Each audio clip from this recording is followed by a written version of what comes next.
ஞானானந்தமயம் தேவம் நிர்மலஸ்படிகாகிருதியும் ஆதாரம் சர்வ வித்யாநாமயக்ரீவம் உபாஸ்மகே. நெக்ஸ்ட் ஜென் யூடியூப் சேனல் நேயர்களுக்கு அஸ்ட்ரோ கேஎஸ் ஐயங்காரின் பணிவான நமஸ்காரங்கள். நேயர்கள் அனைவருக்கும் விஸ்வாவசு தமிழ் புத்தாண்டு நல்வாழ்த்துக்கள். எல்லாருக்கும் சௌக்கியமும் மங்களமும் உண்டாகட்டும். ஏப்ரல் 14, 2025 13, 4, 2026 வரணும் உண்டான காலகட்டத்தை தமிழ் வருஷ பிறப்பு, தமிழ் வருடம் என்று சொல்கிறோம். அது தமிழ் மாதத்தின் மூலியமாக தமிழ் வருடம் விஸ்வாவசு வருஷம் பிறக்கிறது. இப்போது நம்மளுக்கு போன வருஷம்ன்றது பார்க்கும்போது குரோதி வருஷம்னு சொல்கிறது. இப்போ விஸ்வாவசு வருஷம்.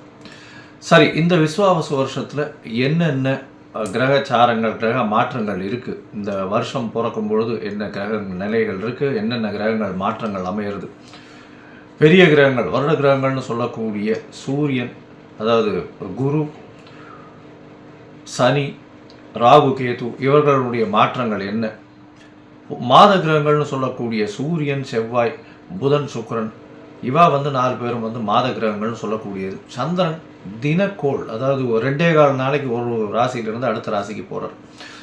பொதுவாகவே பார்த்தீங்கன்னா இந்த வருடம் பிறக்கும் பொழுது தமிழ் வருடத்தின் ராஜா அப்படின்னு குறிப்பிடக்கூடியவர் பங்குனி மாதத்தின் அமாவாசை வரக்கூடிய நாளின் அடுத்த நாள், அதாவது இந்த தெலுங்கு வருடம் யுகாதி இருக்கு இல்லையா, யுகாதி வருஷம் பிறக்கிறது இல்லையா, யுகாதி தெலுங்கு வருடம் பிறக்கக்கூடிய நாளை அந்த நாளின் ராஜா, அந்த நாளின் நாயகன் யாரோ, அதாவது கிரகம் எதுவோ அதுவே இந்த புது வருஷத்தின் ராஜாவாக எடுத்துக்கொள்ளப்படுறது. அதனால் இந்த வருஷம் பார்த்தேன்னா சூரியன் ராஜாவாகவும் அவரே சேனாதிபதியாகவும் அவரே அர்க்காதிபதியாகவும் வரார்.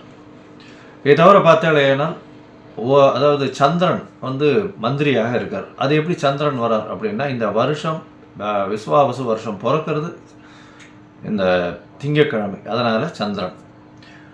அதே மாதிரி பார்த்தேனால் ஆவணி மாதம் சேனாதிபதி எப்படி டிசைட் பண்ணுறது அப்படின்னா, சேனாதிபதினு சொல்லக்கூடியது ஆவணி மாதம் வரக்கூடிய முதல் நாளை சேனாதிபதியும், ஆடி மாதம் அப்படின்னு சொல்லக்கூடியது சஸ்யாதிபதியும்.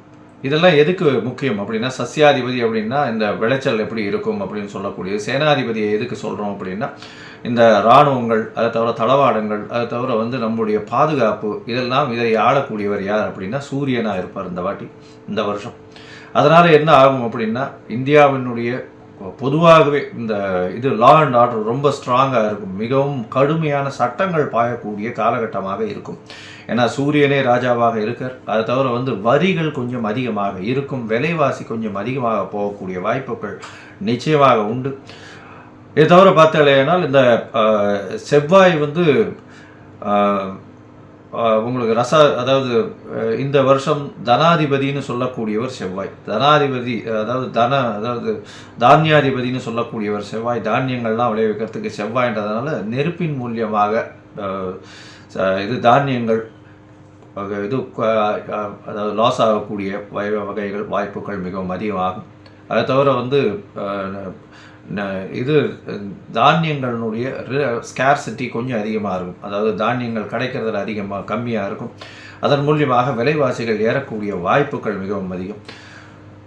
தங்கம் விலை ஏறக்கூடிய வாய்ப்புகள் நிச்சயமாக உண்டு. தங்கம் அதிக உச்சம் தொடக்கூடிய வாய்ப்புகள் மிகவும் அதிகம் இந்த வருஷம் பார்த்தாலேயானால். இது ஏன்னா குரு பகவான் 3ஆம் இடத்துல போகிறார். அது அவருடைய வீட்டையே வேறு 9ஆம் இடத்த பாக்கியஸ்தானத்தையும் பார்க்குறார். அதனால் தங்கத்தின் விலை அதிகமாக போகக்கூடிய வாய்ப்புகள் நிச்சயமாக இருக்கும்.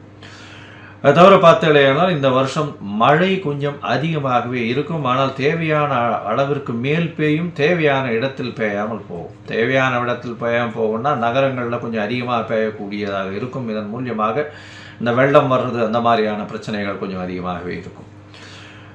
அதனால் தண்ணீர் பற்றாக்குறை சற்று இருக்கக்கூடிய காலகட்டமாகவே அமையும். சரி, மொத்தத்தில் இந்த வருஷத்தில் பார்த்தேன்னா சூரியனுடைய கட்டுப்பாட்டில் எல்லா விஷயங்களும் வர்றதுனால நாட்டை ஆளக்கூடியவர்களுக்கு நல்ல ஒரு ஏற்றமான காலகட்டமாக இருக்கும். இருந்தாலும் கடுமையான சட்டங்கள் கொஞ்சம் அதிகமாக வரக்கூடிய வாய்ப்புகள் நிச்சயமாக உண்டு. சனியும் ஆட்சியில் போயிருக்கார். இந்த வாட்டி கும்பத்திலேயே போய் ஆட்சியில் இருக்கிறது, மூலத்திரிகோண வீட்டில் இருக்கிறதுனால தொழிலாளர்களுக்கு மிகவும் கடினமான காலகட்டமாக இந்த வருஷம் அமைய போகிறது. பணப்பற்றாக்குறை கொஞ்சம் அதிகமாகவே இருக்கும். தொழிலாளர்கள் மத்தியில் பண வரத்து அதிகமாக இருக்காது. ஃப்ரீ ஃப்ளோ ஆஃப் மணி இருக்கிறதுக்கு வாய்ப்புகள் மிகவும் கம்மி. வியாபாரிகளுக்கு சற்று பின்னடைவு இருக்கும். ஏன்னா இந்த வருஷம் பிறக்கும் பொழுதே புதன் 12ஆம் இடத்துல நீச்சப்பட்டு போகிறார். விரயங்கள் வியாபாரிகளுக்கு கொஞ்சம் அதிகமாகவே இருக்கும். லாஸஸ் கொஞ்சம் அதிகமாக இருக்கக்கூடிய வாய்ப்புகள் நிச்சயமாக உண்டு. இருந்தாலும் நீச்ச பங்கம் அடைகிறார். அதாவது இதை விட்டு வெளியில் போகிறதுனால நல்ல ஏற்றங்கள் கிடைக்கக்கூடிய காலகட்டமாகவும் அமையும். வியாபாரத்தின் மூலியமாக இந்த ஷேர் மார்க்கெட் இண்டிசஸ்லாம் பார்த்தீங்கன்னா, ஷேர் மார்க்கெட் இண்டிசஸ்லாம் உள்நாட்டு உற்பத்தி வெளியில் போய் அது ஒரு பெரிய ஏற்றத்தை கொடுக்கும். இம்போர்ட் எக்ஸ்போர்ட் பிஸ்னஸ் ஒரு பெரிய மாற்றம், பெரிய உச்சத்தை தொடக்கூடிய வாய்ப்புகள் நிச்சயமாக உண்டு. மொத்தத்தில் பார்த்தோம்னா இந்த வருஷம் பெரிய ஏற்றம் நல்லபடியாக இருக்கும். பெண்களுக்கு மிகவும் ஏற்றமான வருஷம். பெண்கள் நல்ல எல்லா இடத்துலையும் ஒரு ஐகானிக் ப்ரெசன்டேஷன் இருப்பாங்க. ஏன்னா சுக்கிரன் உச்சம் பெற்று போயிருக்கக்கூடிய காலகட்டத்தில் இந்த வருஷம் பிறகுறது அது ஒரு பெரிய ஏற்றம். பரிவர்த்தனை யோகத்திலையும் பிறகுறது, அதாவது குருவின் பரிவர்த்தனையும் இருக்குது. அதனால் பணம், பெண்களின் கையில் பணம் ரொம்ப அதிகமாக இதுவாகும். அதாவது அதே மாதிரி இந்த களியாட்டங்கள்னு சொல்லக்கூடிய இந்த கிளாமர் இண்டஸ்ட்ரியில் கொஞ்சம் அதிகமாக செலவுகள் அதிகமாக இருக்கும். ஃப்ளாஷி இண்டஸ்ட்ரியில் கொஞ்சம் அதிகமாக இருக்கும். அது தவிர போதை வஸ்துக்கள், அது தவிர இந்த மதுபானங்கள் இதெல்லாம் அதிகமான விலை ஏறக்கூடிய, அதிகமாக கன்சியூம் பண்ணக்கூடிய வாய்ப்புகள் மிகவும் அதிகமாக இருக்கும். சரி, இந்த வருஷத்தினுடைய மாற்றங்கள் என்னென்ன அப்படின்றத பார்ப்போம். இந்த வருஷம் பிறக்கும் பொழுது பார்த்தோம்னா சூரியன், அதாவது சித்திர மாதம் அப்படின்றதுனால சூரியன் உச்சம் பெற்று மேஷத்தில் மேஷ ராசியில் இருக்க. காலபுருஷ தத்துவத்தின் 2ஆம் ராசியில் குரு, 4ஆம் ராசியில் அதாவது கடகத்தில் செவ்வாய் நீச்சப்பட்டும், கேது 6ஆம் இடத்திலும், சனி ஆட்சி மூலத்திரிகோணத்தோடு கும்பத்திலையும், அது தவிர ராகு, புதன், சுக்கிரன் இந்த 3 கிரகங்கள் மீனத்திலையும் இருக்குது. இந்த வருஷம் ஆரம்பிக்கும் பொழுது இந்த வருஷத்தின் வரக்கூடிய பயிற்சிகள்னு பார்த்தோம்னா, முதல்ல வரக்கூடிய பயிற்சி அப்படின்னா 26/4/2025 அன்னைக்கு ராகு கேது பெயர்றார். வாக்கிய பஞ்சாங்கம் பிரகாரம் ராகு பகவான் மீனத்திலிருந்து கும்பத்திலும், கேது கன்னியிலிருந்து சிம்மத்திலையும் வரார். இந்த வருஷம் பார்த்தாலேயானால் குரு பெயர்ச்சி வருது. குரு 11/5/2025 குரு தன்னுடைய ரிஷப ராசியிலிருந்து மிதுன ராசிக்கு போகிறார். அதாவது அவர் பரிவர்த்தனை யோகத்தில் இருந்தார். ரிஷப ராசியிலிருந்து மிதுன ராசிக்கு போகிறார் குரு. இந்த வருஷத்தில் கடைசியில் மார்ச் 6ஆம் தேதி 2026ஆம் வருஷம் அப்போ சனியினுடைய மாற்றம் இருக்குது. சனி வாக்கிய பஞ்சாங்க பிரகாரம் 6/3/2026 அன்னைக்கு தான் மாறுறார். கும்பத்திலிருந்து மீனத்துக்கு போகிறார். இதுதான் இந்த வருஷத்தினுடைய வருட கிரகங்கள்னு சொல்லக்கூடிய குரு, ராகு, கேது, சனியினுடைய மாற்றங்கள். சரி, இந்த மாற்றங்கள் என்னென்ன ஏற்றங்களையும் இறக்கங்களையும் கொடுக்கும்? மேஷம் முதல் மீனம் வரை உண்டான ராசிக்காரர்களுக்கு எப்படி இருக்கும் அப்படின்றத பார்க்கலாம். இதுக்கு நடுவில் என்னுடைய மொபைல் நம்பர் ஸ்க்ராலிங்கில் வந்துட்டுருக்கும். உங்களுக்கு அஸ்ட்ராலாஜிக்கல் கன்சல்ட் தேவைப்பட்டதுன்னா நீங்கள் எனக்கு ஃபோன் பண்ணுங்க. உங்களுக்கு உண்டான அப்பாயின்மெண்ட்டை தரேன். உங்களுடைய date, time, place of birth, உங்களுடைய பெயர், தாய் தகப்பனார் பெயர் அனுப்பிச்சி வைங்க. என்னுடைய கட்டணம் என்னென்னு போடுறேன். அதுக்கப்புறம் உங்களுக்கு அப்பாயின்மெண்ட் தரேன். உங்களுடைய அப்பாயின்மெண்ட்டை போடும்போது உங்களுடைய ஹாரஸ்கோப் போடுவோம். ஹாரஸ்கோப்பில் சந்தி இருக்கான்னு முதல்ல பார்க்கணும். ஏன்னா நட்சத்திர சந்தி, பாத சந்தி, அது தவிர லக்ன சந்தி இதெல்லாம் இருந்ததுன்னா இந்த காலகட்டத்தில் நன்னா இருக்குதுன்னு நினச்சின்னு இருப்போம். ஆனால் நன்னா இருக்காது. எதனாலன்றதே புரியாது. உங்களுக்கு துலா லக்னமாக இருக்கும், நல்ல தசை நடக்கிறதுன்னு நினச்சின்னு இருப்போம். ஆனால் நல்ல தசையாகவே இருக்காது உங்களுக்கு. ஏன்னா அது லக்ன சந்தியாக வந்திருக்கும். விசாகம் 3ஆம் பாதம் நினச்சிட்டு இருப்பீங்க, விசாகம் 4ஆம் பாதம் ரிச்சிக லக்னமாக இருக்கும். அதனால் நிறைய பேருக்கு என்கிட்ட வர்றவாளுக்கு 40, 45 வயசு, 50 வயசுலாம் இருக்கிறவாள்லாம் அவள் நட்சத்திரமே தெரியாமல் அவள் மிருகசீரிஷம்னு சொல்லிட்டு இருப்பாள். மிருகசீரிஷம் 2ஆம் பாதம்னா ரிஷபத்தில் வரும், 3ஆம் பாதம்னா மிதுனத்தில் வரும். அதனால் அந்த மாற்றத்திலேயே அவர்கள் எதுக்கு யாருக்கு அர்ச்சனை பண்ணுறோம்னே தெரியாமல் பண்ணிட்டு இருப்பாள். அதனால் சந்தி முதல்ல தெரிஞ்சுட்டு எந்த நட்சத்திரம், என்ன பாதம், என்ன லக்னம், என்ன லக்னத்தின் பாதம் அப்படின்றத தெரிஞ்சுட்டு அவர்களுக்கு இப்பொழுது ஏற்ற தசையாக இந்த காலகட்டத்தில் நடக்கக்கூடிய தசாபுக்தி, அந்தரம், சூக்ஷ்மம், அது தவிர கோல்சாரம் எப்படி இருக்குது அப்படின்றத வச்சு அவர்களுடைய பலன்கள் எப்படி இருக்கும் அப்படின்றதையும் சொல்கிறேன். சரி, இப்போ மேஷம் முதல் மீனம் வரை விஸ்வாசு வருஷம் 2025-26 ஏப்ரல் 14 முதல் 2025 ஏப்ரல் 13 வரை 2026 வரையிலும் உண்டான பலன்கள் ஒன்றொன்னா பார்க்கலாம். மேஷம், அஸ்வனி, பரணி, கிருத்திகை இந்த 3 நட்சத்திரம் 9 பாதங்களை கொண்ட ராசி. ராசியின் அதிபதினு சொல்லக்கூடியவர் செவ்வாய். ராசிநாதன் இந்த மாதம் பிறக்கும் பொழுது 4ஆம் இடத்துல நீச்சப்பட்டு இருக்கார். அவர் மாத கிரகம்ன்றதுனால ஒரே ஒரு மாதம் 1.5 மாதத்தில் அவர் மாறி போயிடுவார். அதனால் ஒரு பெரிய விசேஷம், அதாவது அதனால் ஒரு பெரிய செட்பேக்குன்றது ஒன்றும் கிடையாது, கவலைப்பட வேண்டாம். பொதுவாக பார்க்க வேண்டியது நம்ம வருட கிரகங்கள்னு சொல்லக்கூடிய குரு, ராகு, கேது மற்றும் சனியினுடைய மாற்றங்களை வச்சு தான் பொதுவாக வருஷ பலன்களை சொல்லணும். இந்த வருஷம் பார்த்தடையானால் வருஷம் பிறந்த உடனே ஒரு 10-15 நாளில் பார்த்தேன்னா உங்களுடைய ராசிக்கு இவ்வளவு நாள் 12ஆம் இடத்துல இருந்து பிரச்சனைகளை கொடுத்து கொண்டு இருக்கக்கூடிய ராகு, அதாவது உங்களுடைய தூக்கத்தை கெடுத்து, உங்களுடைய சுகத்தை கெடுத்து, உங்களுடைய வெளிநாட்டு பயணங்களை பிரச்சனைகளை கொடுத்து, அது தவிர உடல் நலத்தில் சற்று பிரச்சனைகளையும் கொடுத்திருந்த ராகு மற்றும் கேது 6ஆம் இடத்துல உடல் நலத்தில் பிரச்சனையை கொடுத்து அதிக கடனை வாங்க வச்சு இருந்த ராகு கேது உங்களுடைய ராசிக்கு 11ஆம் இடத்துல போகிறது பெரிய விசேஷம். இதன் மூலியமாக பார்த்தலையானால் தொழிலில் பெரிய ஏற்றம் கிடைக்கக்கூடிய காலகட்டம், லாபம் மிகவும் அதிகமாக இருக்கக்கூடிய வாய்ப்புகள் மிகவும் அதிகம். ராகு 11ஆம் இடத்துல போகிறது பெரிய ஏற்றத்தை கொடுக்க போகிறது.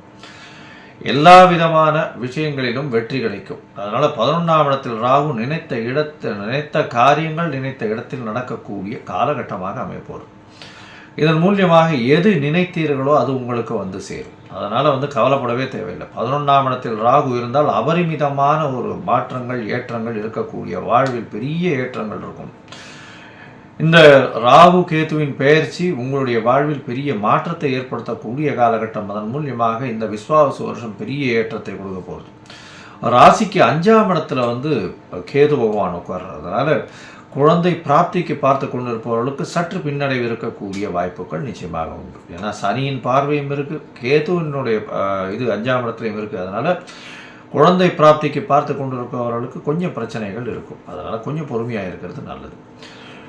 இந்த வருஷம் பார்த்தலையானால் உங்களுடைய ராசிக்கு 3ஆம் இடத்துல 2ஆம் இடத்துல இருந்த குரு பகவான் 3ஆம் இடத்துல போகிறார். அதனால் கண்டிப்பாக திருமணம் கைகூடக்கூடிய காலகட்டம். முயற்சிகள் எல்லாமே வெற்றி பெறக்கூடிய வாய்ப்புகள் உண்டு. என்ன சார் இது 3ஆம் இடத்துல குரு போனால் நல்லது இல்லைன்னு சொல்லுவாங்கன்னா 12ஆம் அதிபதி அப்படின்னு ஒரு விரய ஸ்தானாதிபதியை இன்னொரு மறைவு ஸ்தானத்துக்கு போகிறார். அதாவது மறைவு ஸ்தானாதிபதி இன்னொரு மறைவு ஸ்தானத்துக்கு போகிறது பெரிய ஏற்றத்தை கொடுப்பார். இதன் மூலியமாக என்ன அப்படின்னா வெளிநாடு போகணும்னு நினச்சிட்டு இருந்தீங்கன்னா வெளிநாடு போகக்கூடிய வாய்ப்புகள் நிச்சயமாக வரும். வெளிநாட்டில் போய் படிக்கிறதுக்கு வெளிநாடு போகணும்னு நினைக்கிற மாணவர்களுக்கெல்லாம் பெரிய ஏற்றம் கிடைக்கக்கூடிய காலகட்டமாக அமைப்போகுது. திருமணம் கைகூடக்கூடும். ஏன்னா உங்களுடைய ராசிக்கு 7ஆம் இடத்தை குரு பார்க்குறார். பெரிய ஏற்றம் கிடைக்கக்கூடிய காலகட்டமாக அமைப்போகுது. அதோட உங்களுடைய ராசிக்கு பாக்கியஸ்தானத்தையும் குரு பார்க்குறாரு. அதாவது 9ஆம் இடத்தையும் பார்க்கறதுனால தந்தையின் உடல்நிலையில் நல்ல ஒரு ஏற்றம் இருக்கும். உங்களுடைய உடல்நிலையில் நல்ல ஒரு ஏற்றம் இருக்கக்கூடிய காலகட்டம். இதை தவிர பார்த்தேனால் உங்களுடைய ராசிக்கு 9ஆம் இடத்தை குரு பார்க்கறதுனால மேல் படிப்புக்கான விஷயங்கள், மேல் படிப்புக்கு இவ்வளவு தடையாக இருந்த காரணங்கள் எல்லாமே தடை விலகி உங்களுக்கு நல்ல ஒரு ஏற்றம் கிடைக்கக்கூடிய காலகட்டமாக அமைய போகிறது. போஸ்ட் கிராஜுவேஷன் வெளிநாடு போய் படிக்கணும்னு நினைக்கிறவர்களெல்லாம் கண்டிப்பாக மேஷராசிக்காரர்களுக்கு அமையக்கூடிய பாக்கியம் உண்டு. இந்த வருஷம் உங்களுடைய ராசிக்கு 11ஆம் இடத்தையும் குரு பார்க்குறார். தனகாரகன் லாபஸ்தானத்தை பார்க்கறது எவ்வளோ பெரிய விசேஷம்னா, நீங்கள் எந்த டேப்பை திறந்தால் எண்ணெய் கொட்டித்துனா விசிறு இல்லாமல் கொட்டுமே அந்த அளவுக்கு பண வரவு எந்த ஒரு தங்கு தடைகளும் இல்லாமல் வரக்கூடிய வாய்ப்புகள் உங்களுக்கு உண்டு. எது எடுத்தாலும் வெற்றி கிடைக்கும். மூத்த சகோதர சகோதரிகள் மூலியமாக சிறு சிறு பிரச்சனைகள் இருந்தாலும் உங்களுக்கு பண வரவு மிகவும் அதிகமாக இருக்கும். லாபங்கள் அதிகமாக இருக்கும். நினைத்த காரியங்கள் நினைத்த இடத்தில் நினைத்த நேரத்தில் நடக்கக்கூடிய வாய்ப்புகள் நிச்சயமாக உண்டு. இந்த வருஷம் பார்த்தாலேயானால் சனி உங்களுடைய ராசியிலேயே இருக்கார் 11ஆம் இடத்துல. 10-11 அதிபதி 11ஆம் இடத்துல போய் இருக்கார். தொழிலில் அபரிமிதமான லாபம் வரும். அபரிமிதமான லாபம்னா இவ்வளவு நாளாக உங்களுடைய ராசிக்கு உங்களுடைய தொழிலாளர்கள் மூலியமாக சிறு சிறு தொல்லைகள் இருந்துகிட்டே இருந்தது. தொழிலில் மிகுந்த சுணக்கம் கொண்டே இருந்தது. இப்போ பார்த்தோம்னா தொழிலில் மேன்மை இருக்கக்கூடிய காலகட்டமாக இந்த விஸ்வாவசு வருது. இதன் மூலியமாக பார்த்தோம்னா இந்த வருஷம் மொத்தமே உங்களுக்கு ஒரு பெரிய ஏற்றம் கிடைக்கக்கூடிய வருஷமாக இருக்க போகிறது. மொத்தத்தில் இந்த மேஷராசி என்பவர்களுக்கு பார்த்தேன்னா எடுத்த காரியங்களில் வெற்றி அதாவது இளைய சகோதரர் மூலியமாக நல்ல ஒரு ஆதாயம் கிடைக்கக்கூடிய காலகட்டமாக அமையும். திருமண பாக்கியம் ஏற்படக்கூடிய காலகட்டமாக அமைய போகிறது. எடுத்த விஷயங்கள் எல்லாமே வெற்றி பெறக்கூடிய வாய்ப்புகள் உண்டு. மேற்படிப்பிற்காக வெளிநாடு வெளியூர் வெளிமாநிலம் செல்லக்கூடிய பாக்கியம் நிச்சயமாக வரும். வெளிநாட்டிற்கு போய் படிக்கக்கூடிய பாக்கியம் உங்களுக்கு வரக்கூடிய வாய்ப்புகள் நிச்சயமாக உண்டு. உங்களுடைய ராசிக்கு பார்த்தலைன்னா புதிய வேலை கிடைக்கக்கூடிய வாய்ப்புகள் நிச்சயமாக இருக்குது. குரு சனியையும் ராகுவையும் பார்க்கறதுனால கோதண்ட ராகுவாக மாறுறதுனால எல்லா விதமான விஷயங்களிலும் வெற்றி பெறக்கூடிய வாய்ப்புகள் உண்டு. மூத்த சகோதர சகோதரிகள் மூலியமாக சிறு சிறு பிணக்கு இருந்தாலும் அதில் ஒரு ஏற்றம் இருக்கக்கூடிய காலகட்டமாக அமைய போகிறது. எடுத்த காரியங்கள் அனைத்திலும் வெற்றி அடையக்கூடிய காலகட்டமாக அமைய போகிறது.